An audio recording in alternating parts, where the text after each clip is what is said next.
আমদানি ব্যয় ও অভ্যন্তরীণ চাহিদা পূরণ এবং রিজার্ভ স্থিতিশীল রাখতে নির্ভর করতে হয় রপ্তানি আয় বা রেমিটেন্সের উপর। তবে আমদানির জন্য যে বৈদেশিক মুদ্রার প্রয়োজন সে চাহিদা রপ্তানির আয়ে সম্ভব হয় না। তাই ডলারের চাহিদা বড় একটি অংশ পূরণ করে প্রবাসী আয়।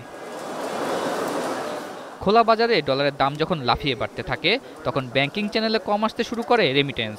পরে ধারাবাহিকভাবে নানা উদ্যোগ ও পদক্ষেপের ফলে পুনরায় ব্যাংক খাতে প্রবাসী আয় বাড়ে। বাংলাদেশ ব্যাংকের তথ্য অনুযায়ী চলতি 2023-24 অর্থবছরের প্রথমার্ধে প্রতি মাসে রেমিটেন্স $2 বিলিয়ন নিচে আসে। এর মধ্যে সবচেয়ে বেশি কম আসে গেল আগস্ট ও সেপ্টেম্বরে। পরে রেমিটেন্স প্রবাহ বাড়তে শুরু করলে জানুয়ারি ও ফেব্রুয়ারি মাসে $2 বিলিয়ন ছাড়িয়ে যায়। তারপর রমজান ও ঈদকে ঘিরে প্রতি বছরই প্রবাসী আয়ের গতি বাড়ে, কিন্তু মার্চ মাসে রেমিটেন্স আসে $199 কোটি।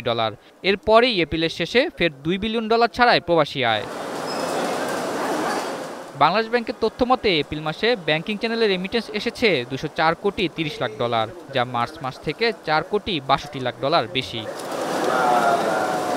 অপরদিকে 30 এপ্রিল শেষে মোট রিজার্ভ দাঁড়িয়েছে $25.37 বিলিয়ন।